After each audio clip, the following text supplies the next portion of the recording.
Welcome to the Fair Lawn Chamber of Commerce Business Spotlight and Networking.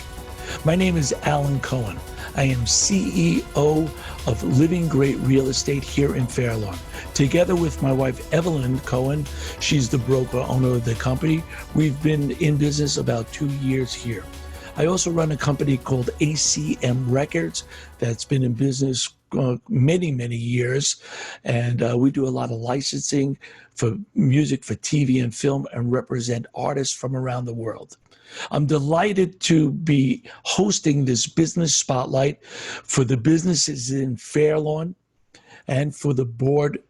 I'm on the board of directors for the Chamber of Commerce. It's a pleasure. Today, I have a very special guest for you. Her name is Alina Trigub. She's the president of SAMO Financial. I'd like to introduce Alina to you, and she'll tell you a little bit about her business. Hi, Alina. How are you today? Hi, Alan. It's a pleasure to be here. Thank you so much for inviting me over. My pleasure. It's wonderful to see you as well. Likewise. You have a lovely background of Brooklyn Heights. Where are you? I'm actually in Fair Lawn, New Jersey. I used to live in Brooklyn for a long time. I just happened to like the view, and my husband actually took this picture when we were somewhere on New Jersey side, because that's where you get this kind of view. Thank you. Terrific. Great. All right. So today we're here to talk a bit about your business and, of course, how you got into the business, SAMO Financial. Tell us a little bit about SAMO Financial, please.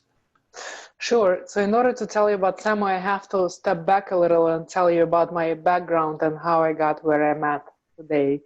So I started my professional career many years ago in accounting after graduating from Baruch and working at the Big Five as a tax accountant. At my time, it was Big Five. I tried public world and I didn't really like it. So I thought maybe it's a CPA company. Maybe I just don't like public. I should try private.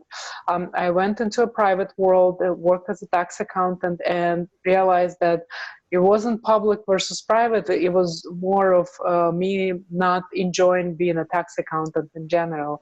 So I wanted to find something more plausible, something that I would actually enjoy doing, because it's really hard to work in the field if you don't like what you do.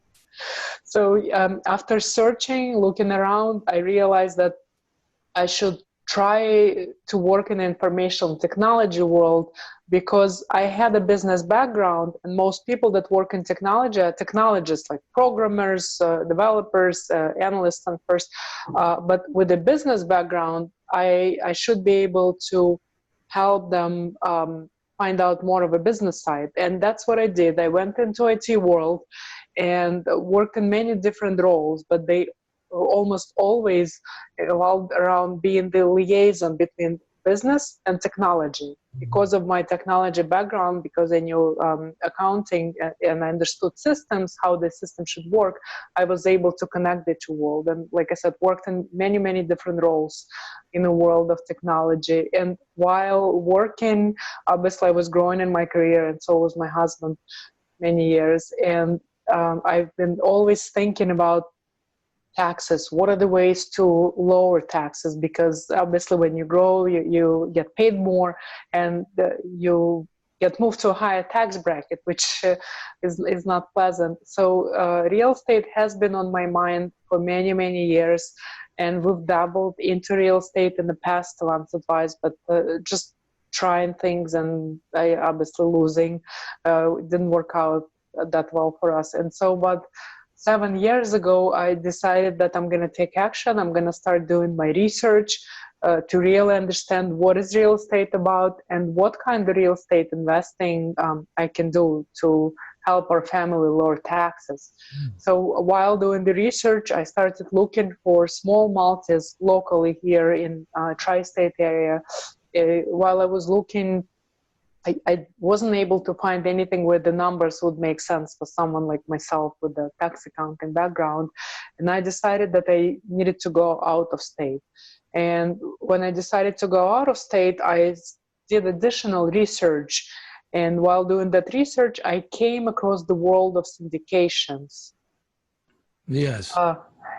And that's That's how I entered the world of syndications and started investing in syndications myself as a passive investor.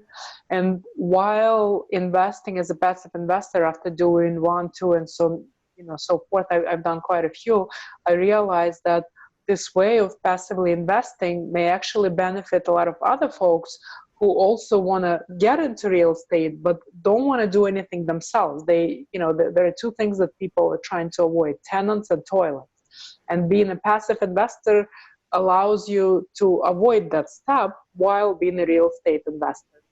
And so with that in mind, and with the target goal of helping other people invest, I started my company, SAMO Financial, with the purpose of helping other people to be able to passively invest without any interruption to their day-to-day life, whether it's business, family, or whatever else they enjoy doing. That's how SAMO Financial came to life. That's fantastic. So you brought up a few different topics. First of all, you went to Baruch College in Brooklyn? In a city. It's part of CUNY. I thought it was in Brooklyn. Right. Okay, great. And you came over from Russia. Are you from Russia itself, or where are you from? When I came, it was still Soviet Union, but now I guess I have to say it from Ukraine. From Ukraine. Okay, great. Yeah. So, all right, you came over and you got that. And then I guess being an accountant is just a numbers game Right. Very dry, and you seem like such a personable person that it seems like I could see why maybe you wanted to get that knowledge, and it gives you that power of your knowledge, but to go into something more personal, working with other people. So absolutely. And your husband too, because you mentioned your husband in the scheme of this. What kind of business is your husband in? He works in the world of technology, and he's been in technology for many years, but he's in the pharmaceutical industry also for many, many years. Oh, so he's in technology, and that's where you got that the bridging accounting and technology to where you are now. That's yeah. This was actually his idea. He thought that I would be very good at it, and my accounting knowledge would be a great complement to technologists who typically don't have any business background. Right, that's true. So now you talked about the other word, syndication, because we understand what syndication is, but how does that play into real estate syndication? Sure. So typically what syndication entails, and more for listeners, because I realize that most people may not know what it means. When a group of people would like to pull the funds together to buy a large commercial real estate, they syndicate it. And within syndication is typically done through a partnership. So partnership has two components to it. One is limited partners or passive investors. These are the people that put their funds into the syndication. And on another side, there are general partners or active investors, if you will. These are the people that are executing and doing all the work.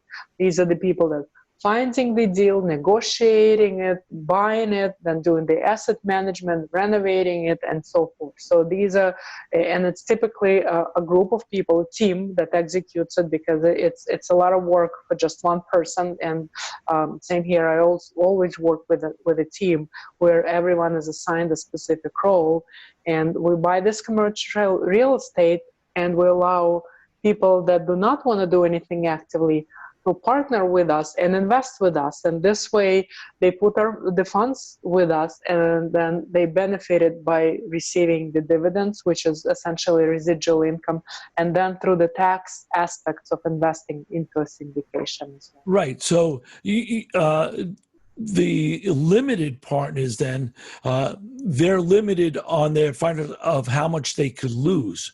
Is that true? Because if say they invest 100,000, they're a limited partner. Is that the cap of what they could lose, or they could? Correct. Yes, and thank you for bringing up that point, Alan. It's very important. Yeah, this is by no means an FDIC insured. This is not a guarantee. Everything is risky, of course, just like Wall Street investments. They can lose up to that amount, but because they're limited, they have no liabilities, no responsibilities, and not responsible for anything at all. Right. So there's no other liabilities to them. Correct. money. Absolutely. So what about the general partners that are actually doing the work? How are they protected or not protected in this case?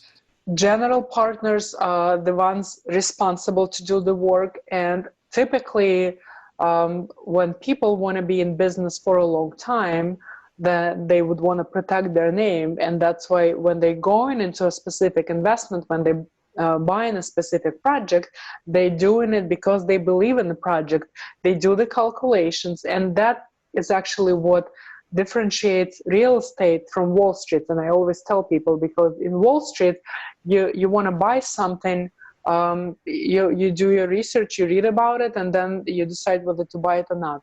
In real estate, everything is based on actual calculations. You create an Excel spreadsheet or whatever program you use, and you project into the future. And based on your projections, based on the numbers, and for someone who is numbers person, it's very important to see the numbers in front of you. Very visual when it comes to numbers.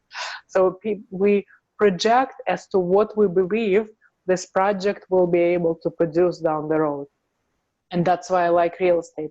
By no means I'm dismissing Wall Street, but what I always tell people is diversify. Have a little bit here, a little bit there, and make sure that your portfolio is well diversified. I think it's very, very important to be well diversified. So now, as that general partner, are they also investing money as well, or just? Correct.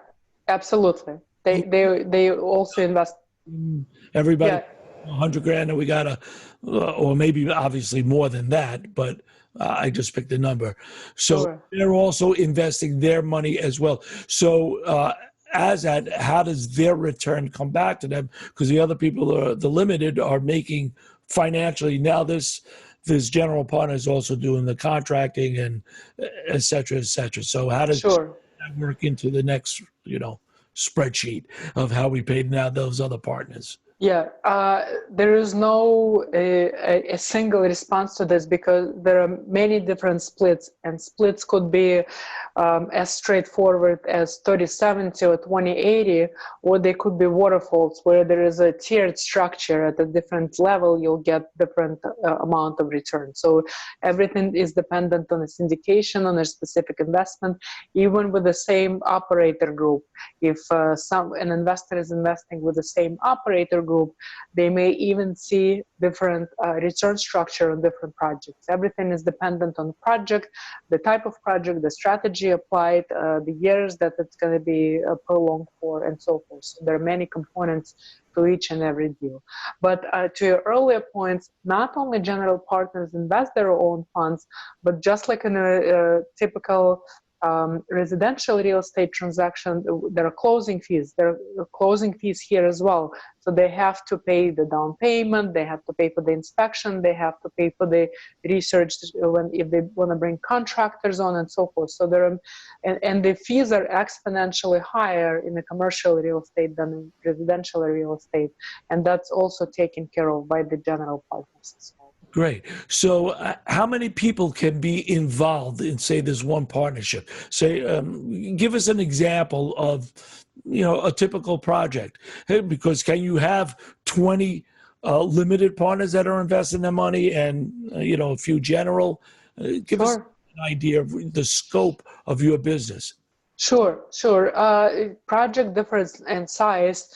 They can be from anywhere from having, let's say, 3 general partners to having 5 to 7 general partners. And again, everything depends on the scope of the work involved in a specific project. I'll give you an example.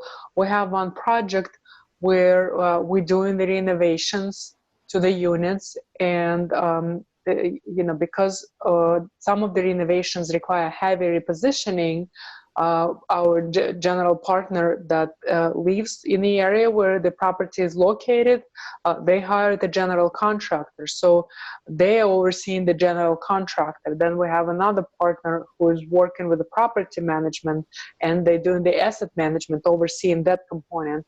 And then there could be someone else who is taking care of the financing and all the legal paperwork. And then there could be another person who deals with the investors, so takes care of being an investor liaison, which I do in a lot of cases. I work with a lot of investors, as you noted in the beginning.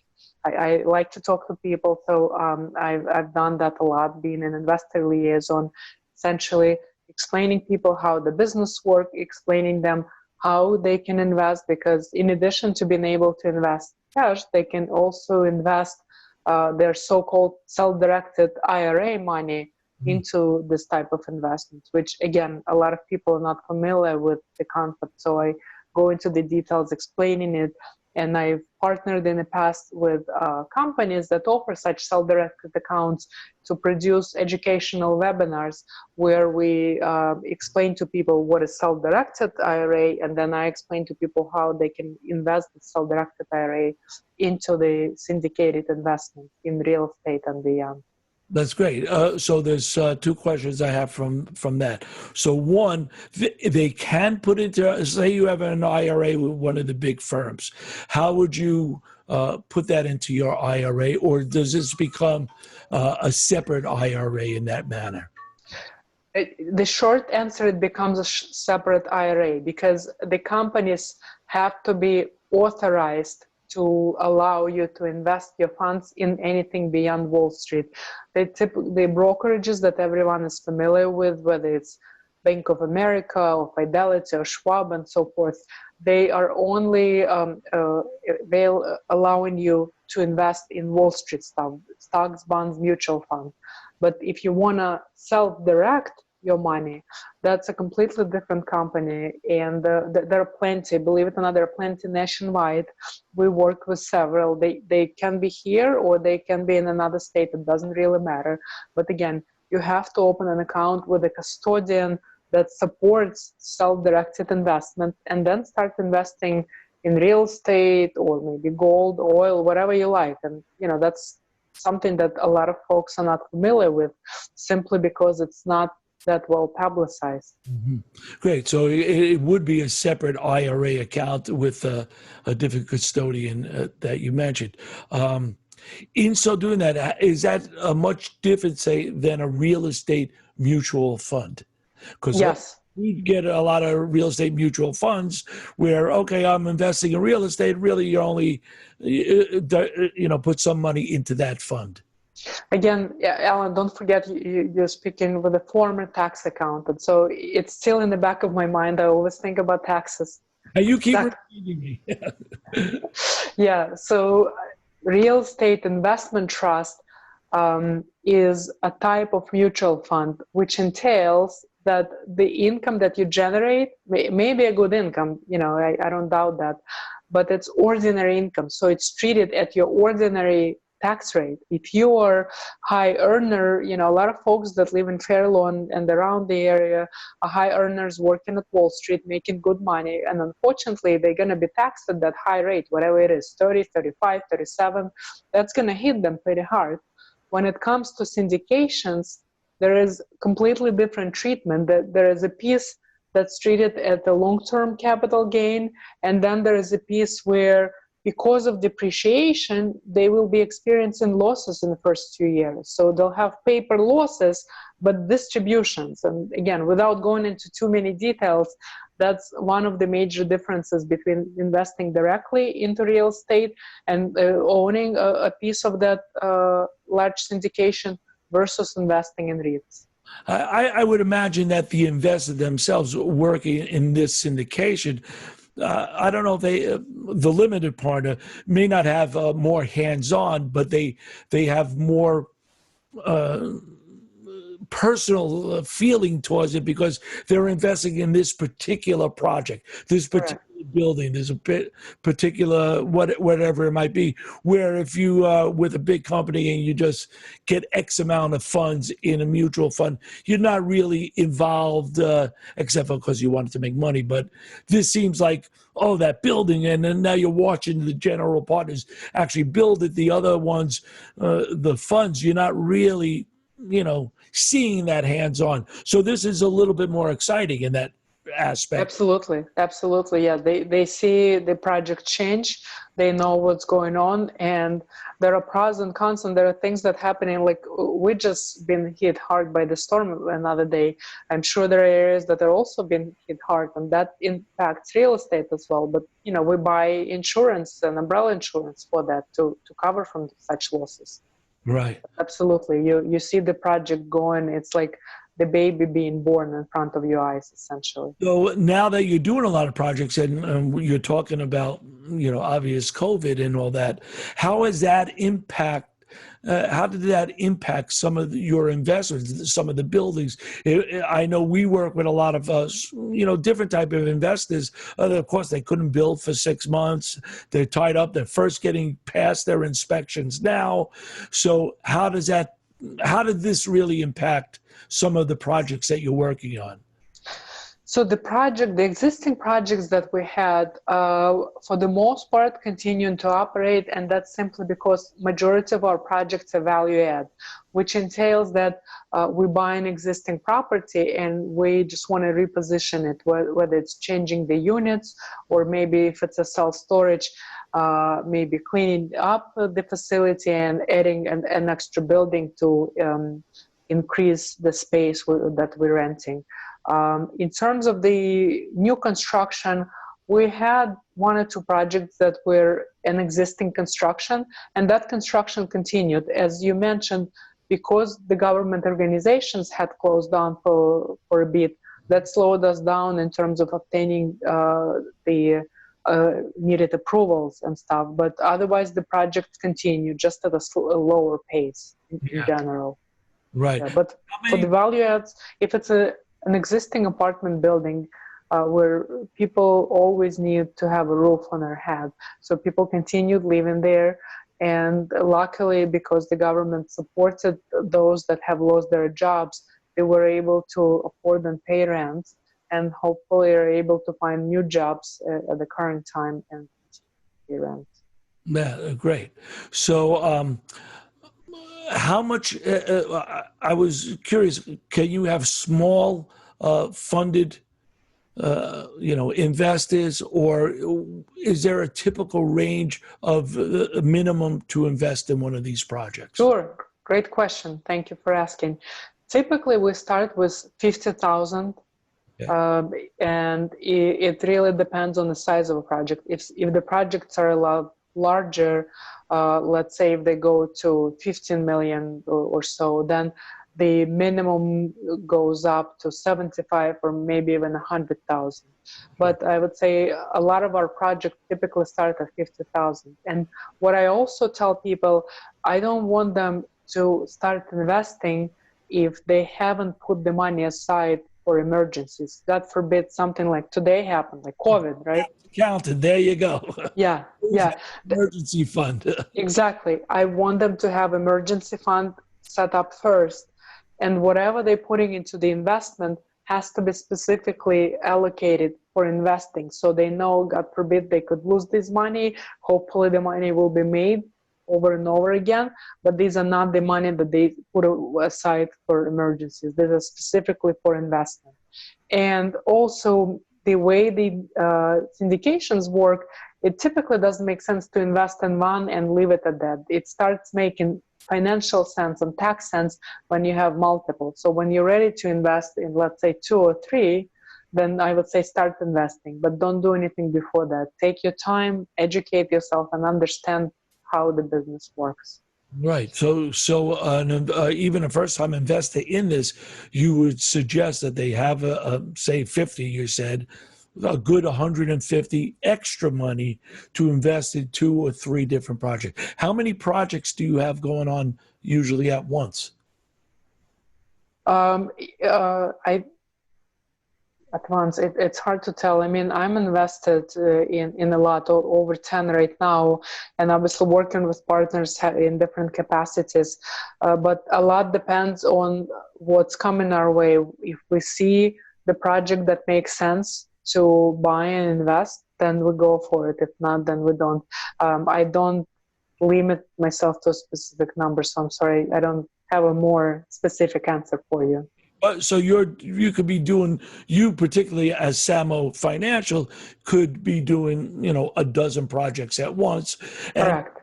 you have a lot of the same general partners, since you're saying the limited partners should be in two or three. Are some of the same contractors or that working on the different projects as well? Correct, correct. And it helps if we buy a property in the same location where we already have one, we try to leverage the same team if we like working with them. So it always starts with the property management company, contractors are next, and then, insurance, attorney, and so forth. If we can utilize the same team, it saves us time and money and energy to find someone brand new. And plus, we would like to do business with people we like and trust. So we always go back to the same folks if we enjoyed working with them. Great. Are you doing any projects right now locally in Fairlawn or the surrounding area? No, I don't. I'm not doing anything. In fact, we don't have any syndications in tri-state area. Everything is out of state, and everything, for the most part, southeast. But yeah, nothing is local. Easy, like Florida or New? Florida, Carolinas, Texas. Yeah. Okay. And why are you picking that geographical area? Well, I would love to invest locally in New Jersey, but just the numbers and the cap rates do not make sense. It's way too low. And New Jersey in particular is a very tenant-friendly state, so it would not be beneficial for investors, or at least us, to invest here. So you mentioned, I know what cap rate is. Explain just a little bit about the cap rate and how you look at a project to see if it's worthy of you taking a shot at it. Sure. So again, from a numbers perspective, cap rate is represented by dividing the purchase price, the net operating income that the property produces over the purchase price of the property. So if you take the net operating income and divide over purchase price, you'll get the cap rate. The lower cap rates represent typically the markets like New York, Boston, Chicago, Los Angeles, typically larger cities. And I'm talking pre-COVID. Things are changing right now, so it's hard to explain. Just getting a general idea for. Yeah. So in these markets, the cap rates are typically pretty low. They could be as low as 2.5% to 4.5%. I was hearing, you got to do a cap rate at least 6%, and that seems low. You want higher than that, but you would do a project if it was as low as. No. I'm saying these are the big cities. Cap rates I would not do. No, cap rates that we do are typically between 6 and 8, like you said. Those are the typical cap rates. We try to come in at a higher cap rate. 10% would be high. Yeah, that's way too high. It doesn't exist today. It existed probably 7 years ago, but not now. Mm-hmm. But then, and then we try to lower that cap rate, because by lowering the cap rate, we're saying that we can add significant value to the property and be able to sell it at a much higher price than we bought it. Great. Some great, interesting stuff. So, SAMO Financial, is that primarily what your services are these syndications, or what other services might you provide for your clients? That's one of the services that we provide. In addition to that, we also offer business and mindset coaching. While being in real estate, a lot of people started approaching me and asking for help, asking questions, asking how to set up a business, how to operate it, what to do. And after noticing that I kept repeating myself, I decided to start a coaching program to help more people. And we've done masterminds where it was group masterminds, and I'm doing group coaching in addition to personalized one-on-one coaching at different times. In addition to that, I've also noticed that a lot of people are interested in real estate but don't know what they want to invest in. So I've created a separate training which is called How to Find a Real Estate Investing Niche for Yourself. And that training is now offered through Udemy. It's one of the educational platforms, which essentially helps people to narrow their focus and help them decide what type of investing they would want to do, what road to take, what path to take. So for those that are interested in that, I can share the link That would be to that training. online. Is that online, obviously? Yep, that's online. Somebody could sign up a certain fee and join Yep. that. Great. Do you also do one-on-one business coaching? Yes, I do. I help people if they want to set up their business and start it out.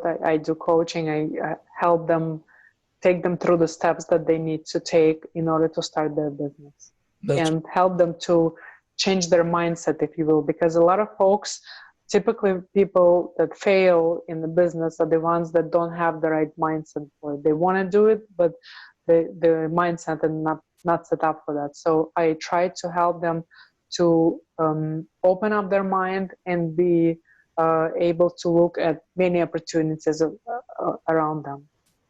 Terrific. So how do you advertise your services? So somebody might find you, obviously a website, but how are you out there in the public's eye so they might find you?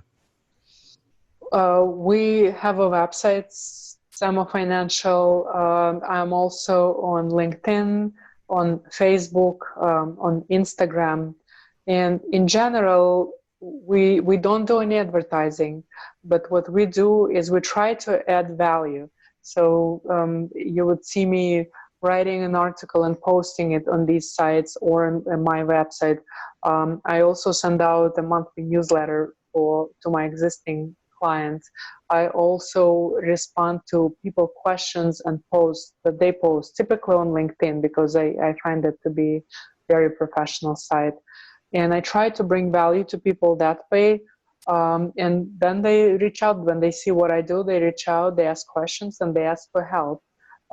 Also through repeat customers and happy clients. If people are happy with what they're getting, then they'll keep coming back and they'll bring their friends and family.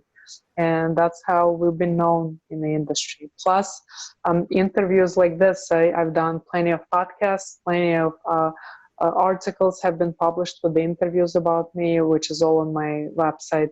And that also helps us gain the exposure and spread the wealth and share it with other people. Yeah, I think you just said a really important factor, and obviously that's why I'm doing these interviews also, is to bring value to people. So by you being the expert in this syndication area or your other areas, they learn from you, of course, and they learn from the training, but then they learn to trust you, and of course then they be interested in working with you. Yep. I mean, that's why we're doing these interviews, right? Yep. We could, let people know something that they didn't know before, and then hopefully they work with us.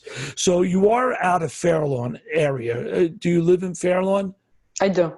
You do. And how long have you been a member of the Chamber of Commerce of Fair Lawn?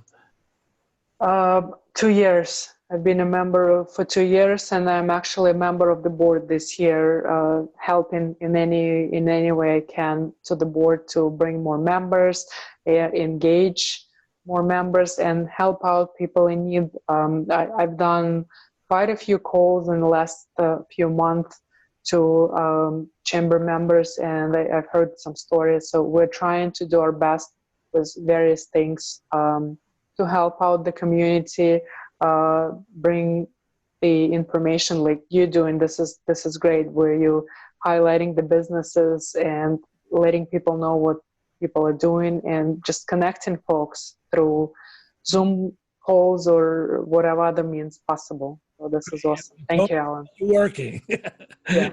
Yes, you're working. Because I was standing at the post office and I got a call. Hi, this is Alina from I'm one of the board of directors at the chamber, and there you were. So I did meet you before at some of the meetings, when we were at meetings. But so she got you to try to talk to some of the members. Well, I think being a member, and then of course the next level, I guess we're both on the board of directors, is a good way to bring that value to people, to the other small businesses, and then a way to get your name out there to the community at large. Yeah, and I'm really excited. I'm glad to hear that some of the new businesses are opening up.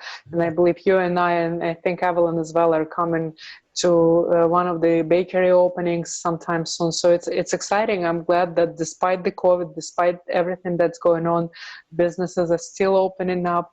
People are still trying new things, and our town is thriving, which is great to see. Yeah, it's been a very tough time, especially to stay in business. And unfortunately, there's some statistics that there was at least 25% or more businesses, small businesses, did go out of business during, Yeah. and they're not going to be able to come back. So I think it's very important to be prepared and understand your business of how, if something hits you hard, how you could change and be a little bit more pliable to change your business a little bit so that you can stay in business. And then, of course, when things straighten out, you could come back to where you were, but you really have to be flexible to stay in business as a small business like yourself or myself. Yeah, I couldn't agree more. And that's one of the reasons why I decided to put the training together. And I'll give you another example. I was talking to one of my colleagues who's also a real estate investor and was in the syndication business pre-COVID. We spoke this morning and I asked him what he's been doing the last 3-4 months. He said, I put syndications on hold, but because I work with so many VAs, I know how that business works. I started an employment agency for VAs. And he also, so what he does is he onboards VAs on one side, teaches them how to work. And on the other side, business owners are reaching out to him. Whoever wants to hire a VA, they come to him first because they know that he has trained VA. So he was able to pivot and find a niche for himself and help these other people, business owners on one side and VAs on another. Both are happy because these are trained VAs and these are business owners that have the specific need. He's connecting them, he's helping them, and it's been working out, and he may stay in this niche. That's terrific. And you mentioned a couple of times finding your niche. Yes. Which is terrific, and I think you really have found yours. Like I didn't know too much about this when we first met you at one of the meetings. I did not know too much about it, or other people that do what you're doing. So I think by you finding that niche, it should be very successful for you. Thank you, Alan. Indeed, thank you. So why don't you give us a closing statement, maybe about anything that you would like to inspire other investors, other people, or whatever you like to close out. Sure. I enjoy reading, and I'm a huge fan of Warren Buffett. So for those that haven't seen my business card, the expression on my business card is also written by Warren Buffett, and it says that someone is sitting in the shade today because someone planted a tree a long time ago. This is the expression that I try to live by. I really enjoy this as a true reflection of who I am as a person, and I wish other people to do the same. And I think for those that have a specific interest or want to do something down the road, whether it's become investors or something else, always follow your passion and put as much as possible into educating yourself prior to taking any action. No, that's really great and nice and inspirational. Thank you very much. So I'd like to thank you again for joining us with the Fairlawn Chamber of Commerce Business Spotlight. Today's spotlight was with Alina Trigub of SAMO Financial. She is also on the board of directors with the Fairlawn Chamber of Commerce, and she is the president of SAMO Financial. So really, thank you so much for letting us in on what you do.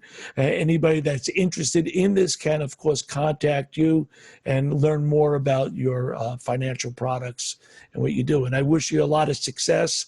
And I wish you well as being another board member and also a chamber member and being another community member in Fairlawn. So thank you, Alan. Yeah, thank you very much, Alina, for joining us today. Thank you, Alan. It's a pleasure to be here, and I'm really excited that we got a chance to meet. Great, terrific. So again, my name is Alan Cohen. I am on the board of directors with the Fair Lawn Chamber of Commerce. I am also owner with my wife Evelyn of Living Great Real Estate. At this point, I'm like slowing down, but thank you very much. It's a pleasure. Thank you, Fair Lawn Chamber of Commerce, for giving us this time. And, you know, everybody stay well. We'll be out of this real soon. Thank you very much, Alina. Thank you to Fair Lawn Chamber. Thank you.